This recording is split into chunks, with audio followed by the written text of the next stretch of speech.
Halo semuanya, di video ini kami akan menjelaskan bagaimana cara melakukan proses mining menggunakan beberapa tools seperti Disco, Prom, dan P4 for PIY. Yang pertama, saya akan menjelaskan bagaimana install dan melakukan proses mining menggunakan Disco. Kita akan mulai dari proses instalasi terlebih dahulu. Yang pertama, buka website Disco melalui Fluxicon.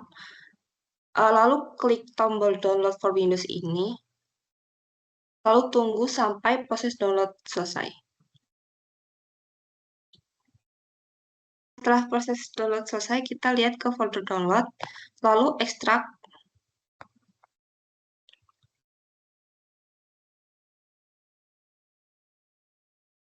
dan di sini akan ada application Disco Setup ini, kita akan install.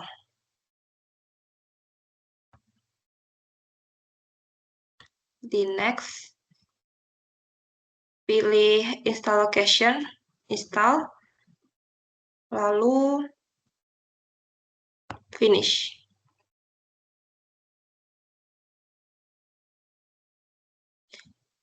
Setelah itu centang, accept. Nah, ini kita masukkan email kita.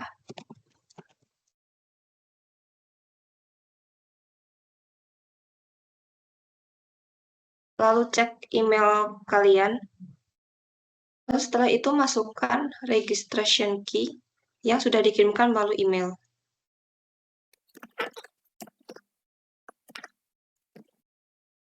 Klik complete.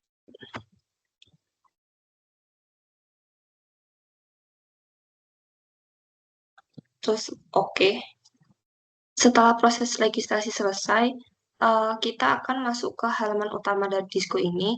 Nah, yang pertama ini kita akan dapat mengimport data set kita. Misal data CFC, kita upload dari penyimpanan lokal kita. Misal saya ada purchasing example, lalu klik import, start import, dan setelah proses import dataset selesai, Disco akan otomatis memunculkan proses map. Map ini menampilkan seluruh alur aktivitas dan frekuensi dari dataset yang sudah kita import tadi. Untuk menyederhanakan alur ini, kita dapat menggunakan slider yang berada di kanan atas, yaitu slider activities dan path. Aktivitas ini mengontrol berapa banyak aktivitas yang akan ditampilkan di map proses. Semakin tinggi slidernya, maka map akan menampilkan alur yang lebih detail. Semua aktivitas muncul, termasuk aktivitas kecil seperti di sini ada amend request ini akan dimunculkan. Tetapi ketika kita merendahkan atau mengubah slider ini menjadi menuju ke 0, maka map akan menampilkan aktivitas yang lebih general. Sedangkan patch ini itu digunakan untuk mengontrol berapa banyak hubungan antar aktivitas yang ditampilkan. Semakin tinggi slider patch ini, map akan menampilkan semua jalur transisi antar aktivitas sehingga maps akan terlihat sangat kompleks. Namun, jika slidernya rendah atau mendekati 0, hanya transisi yang sering terjadi akan ditampilkan.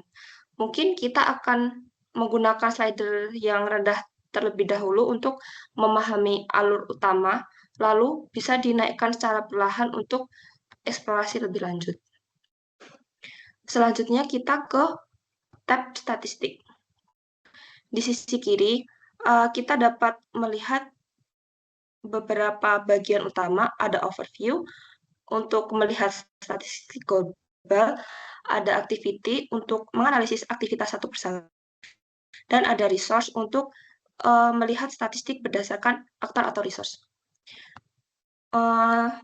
Tab yang saat ini yang aktif adalah overview.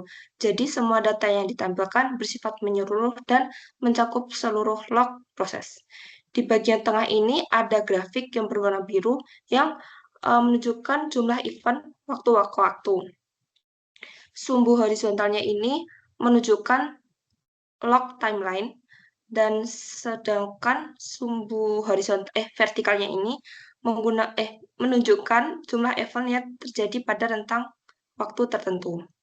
Grafik ini secara defaultnya menunjukkan events over time dan kita bisa mengubah menjadi aktif case overtime, case varian, event per case, dan lain sebagainya.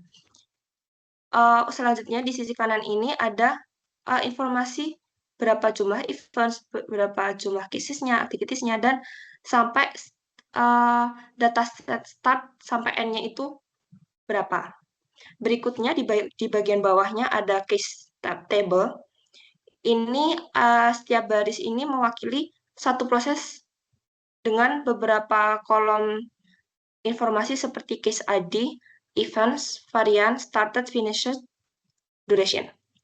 Di tabel ini ada dua tampilan, yaitu cases dan variance. Cases ini untuk melihat semua kasus, dan variance ini untuk melihat pola proses yang berbeda-beda. Lalu selanjutnya kita masuk ke tab cases. Ada dua kolom di sisi kiri layar ini, yaitu variance dan cases. Default yang ditampilkan itu adalah semua variansnya, dan kita bisa mengubah-ubah sesuai yang dibutuhkan. Lalu case-nya juga begitu, kita bisa mengubah-ubah case yang kita butuhkan. Dan di sisi tengah ini ada grafik, dan bagian tengahnya ini ada yang berwarna merah ini adalah menunjukkan aktivitas yang sedang disorot. Bagian bawah ini ada graf yang menunjukkan aktivitas yang berurutan seperti flowchart, mulai dari aktivitas pertama sampai aktivitas terakhir. Ini juga bisa ditampilkan dalam tabel. Oke, selanjutnya untuk instalasi dari Prom, kita bisa masuk ke halaman website dari Prom. Dan di sini kita bisa lihat untuk Windows sendiri, package dari downloadnya itu berada di sisi kanan. Nah, untuk downloadnya sendiri kita menggunakan yang 16.15 with 64 bit JRE8. Itu bisa teman-teman klik dan juga setelah udah diklik, nah bisa ditunggu instalasinya. Dan jika sudah, ini saya cancel aja karena memang kita sudah mendownload. Teman-teman bisa menunggu. Nah, jika sudah, nanti akan ada instalasi seperti ini di laptop teman-teman. Nah, setelah itu kita bisa klik dua kali, eh, klik dua kali dan menunggu. Nah, jika ada Windows Protect Your PC, itu bisa di More Info aja, terus di Runway.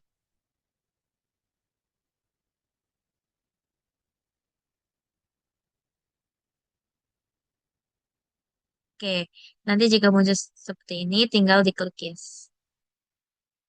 Setelah itu kita bisa menunggu.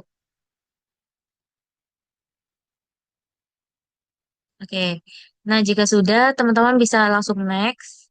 Nah, ini diingat aja kalau misalnya teman-teman nyimpannya di user, di Acer, sama di Prom 6.15. Nah, itu bisa di next aja. Terus habis itu di next. Nah, tinggal ditungguin dari proses installing. Oke, jika sudah, tinggal diklik finish. Nah, selanjutnya teman-teman bisa buka direktori yang tadi. Nah, jika sudah, kita bisa mengeklik yang Pro 615X. Ini merupakan aplikasi awalnya teman-teman, aplikasi proses mininya teman-teman.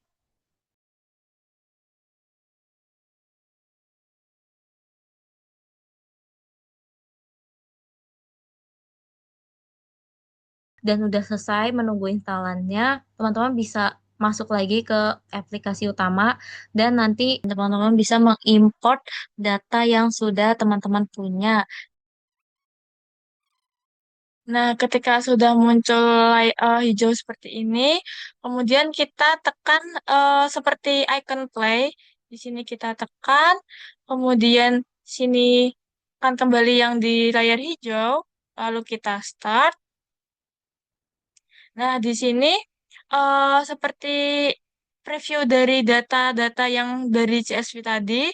Kemudian ini tuh ada pilih untuk separator tiap karakternya tuh mau dipisahkan menggunakan koma, semikolon, tab, backslash atau dan sesuai ini disesuaikan seperti keinginan teman-teman. Sebenarnya juga ada quote karakter. Nah, ini mau gunain default aja yaitu pakai koma, kemudian kita next. Nah, di sini kita menggunakan ada 4 kolom. Yang pertama itu case ID sebagai pengenal unik dari setiap proses. Nah, kita pilih case ID-nya. Lalu di sini adalah event kolom, maka menggunakan activity sebagai tugas spesifik dari proses tersebut. Dipilih activity. Kemudian start time ini kita pilih start timestamp. Sebagai timestamp itu suatu waktu yang menandakan aktivitas proses tersebut itu dimulai kapan. Kemudian completion time kita pilih yang complete timestamp. Jika sudah semua seperti ini, kemudian kita next dan ini biarkan secara default saja, lalu kita finish. Nah, saat ini muncul visualisasi grafik dari statistik dasar seperti min, mea, dan max. Nah, di sini di bagian kiri bisa dilihat bahwa ini tuh kayak eh, daftar dari cache-nya itu ada 608, terus events atau jumlah record datanya itu 18.000 sekian, kemudian event class itu 48, event type 2. Nah, kemudian karena ini sebagai visualisasi grafiknya, kita juga bisa melihat summary atau lebih ke deskripsi dari informasi yang ada di data-data tersebut, seperti log summary, event name, kemudian ada start event name dan life cycle transition, dan sebagainya. Nah, kemudian kita juga bisa menginspek untuk setiap instansinya. Misalkan kita mau inspek di instance 1020. Di sini 1020 itu ada 42 event. Itu ada create purchase recursion, terus analyze purchase recursion, dan event-event lainnya. Baiklah, selanjutnya kita akan memasuki bagian PM for PG, yaitu proses mining for Python. Nah, pertama-tama tentunya kita harus mendownload Python terlebih dahulu. Teman-teman bisa mencari Python dan memilih bagian download di sini. Kemudian, karena versi terbaru adalah 3.14, maka kita akan mendownload bagian 3.14. Tapi yang versi mana saja, yang penting di atas 3.7. Di sini karena saya menggunakan Windows 64, maka saya akan mendownload Windows 64. Bisa disesuaikan dengan milik teman masing-masing. Di sini bisa dibuka. Nah, sekarang setelah di-download, teman-teman harus menceklis bagian bawah ini dan memilih install now.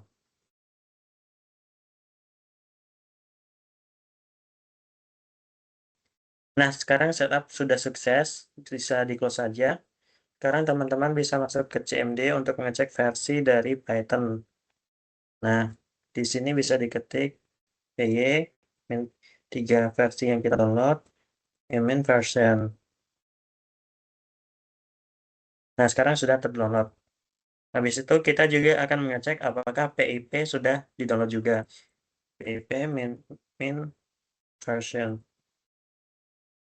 Sudah.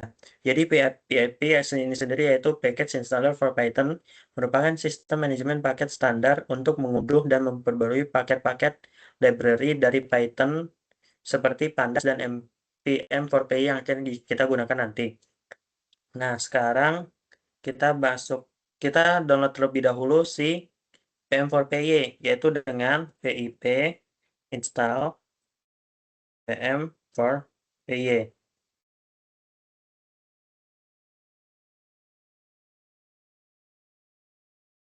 Nah, pm4py yaitu proses mining for Python sendiri tadi kan sudah seperti saya jelaskan, merupakan library dari Python untuk pengembangan proses atau proses mining yang bertujuan menganalisis event logs yang mencatat urutan aktivitas bisnis, yaitu untuk menemukan, memantau, dan meningkatkan proses bisnis. Bisa ditunggu sampai selesai.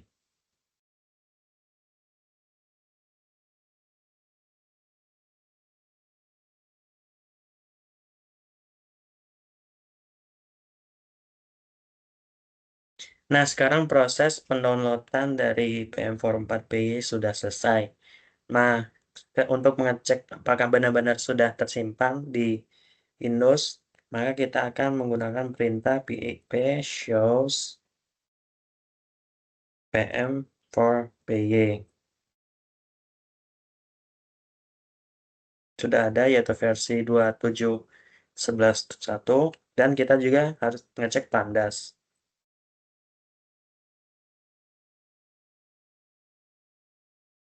Pandas juga sudah terdownload. Pandas sendiri merupakan library Python untuk menganalisis dan memanipulasi data yang mudah digunakan. Pandas sendiri menyediakan struktur data seperti data frame, yaitu tabel, dan series, yaitu kolom, untuk membaca, menulis, memfilter, mengelompokkan, dan mentransformasi data dari berbagai sumber, seperti CSV pada kasus kali ini. Dalam konteks PM4PY yang akan kita lakukan, Pandas digunakan untuk memuat file CSV menjadi data frame sebelum data diubah menjadi format log yang dapat diproses oleh PM4PY. Oke, untuk selanjutnya setelah tadi Python sudah di-download, PIP-nya sudah dipastikan terinstall dan PM4PY-nya juga udah ada. Sekarang kita bakal nyoba untuk mencoba memeriksa data processing. Jadi di sini saya sudah punya file dataset .csv-nya. Di sini ada case ID, start timestamp, complete timestamp, activity, resource, dan reward-nya. Ini data yang akan kita coba running proses miningnya. Pertama, itu kita harus coba mengimport PM4PY-nya sama Pandasnya. Sini Pandasnya saya askan sebagai PD untuk mempersingkat. Nanti akan saya run. Untuk inisialisasi di sini pakai Python 3.14 ya. Oke. Di sini udah checklist, berarti ini udah diimport ya PM4PY-nya sama Pandasnya. Sekarang di sini itu merupakan pembacaan datanya. Jadi pertama di sini data frame, di sini ada variabel df data frame untuk membaca file CSV-nya dari processing example.csv-nya dari file CSV-nya itu processing example.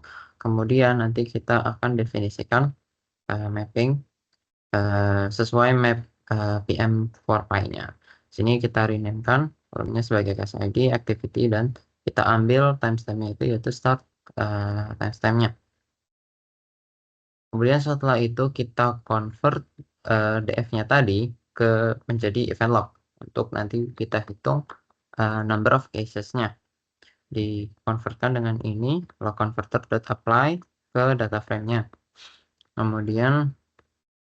Kemudian selanjutnya setelah diubah ke log ke event log, kita hitung statistiknya, yaitu ada number of cases, number of events, activities yang unik, sama variance.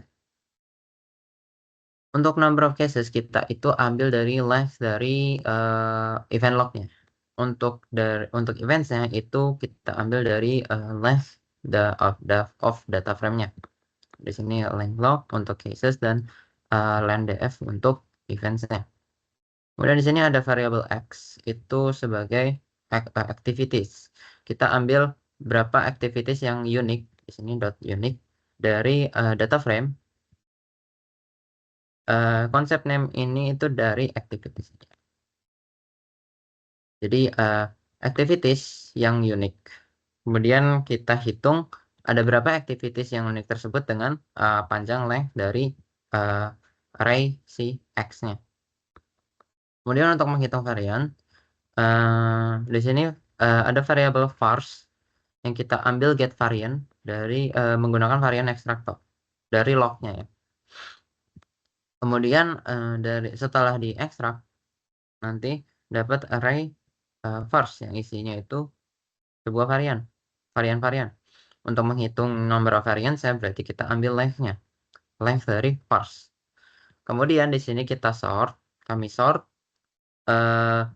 tujuannya untuk mencari varian dari atas ke bawah. Ini kan kita sort kan dari menurun ya, berarti yang paling nanti array ke 0 itu pasti yang variannya paling tinggi, top varian. Tujuannya untuk mencari top varian. Kemudian setelah di sort, nanti baru kita tunjukkan ada number case, number event, number of activities, dan number varian. Kemudian ada contoh dari unique activity-nya, saya print 5 yang pertama, dan varian, top varian yang ada contoh 5-nya. Pikiran kan? Kemudian di sini terlihat ada total 608 case, 9.119 events, ada 24 unique activities, dan ada 98 case variant. Contoh unique activities-nya itu ya ini, create purchase, analyze purchase, amend purchase, create request or for quotation, requester manager. Lalu juga ada analyze request for quotation. Sebenarnya ada banyak, cuma ini saya printkan hanya 5 ya di sini. Baiklah, sekian pemaparan dari bagaimana caranya kita menggunakan Disco, Prom, maupun PM4PY. Terima kasih atas perhatiannya. Mohon maaf jika terdapat kesalahan, dan kami akhiri. Wassalamualaikum warahmatullahi wabarakatuh. Sampai jumpa di video selanjutnya.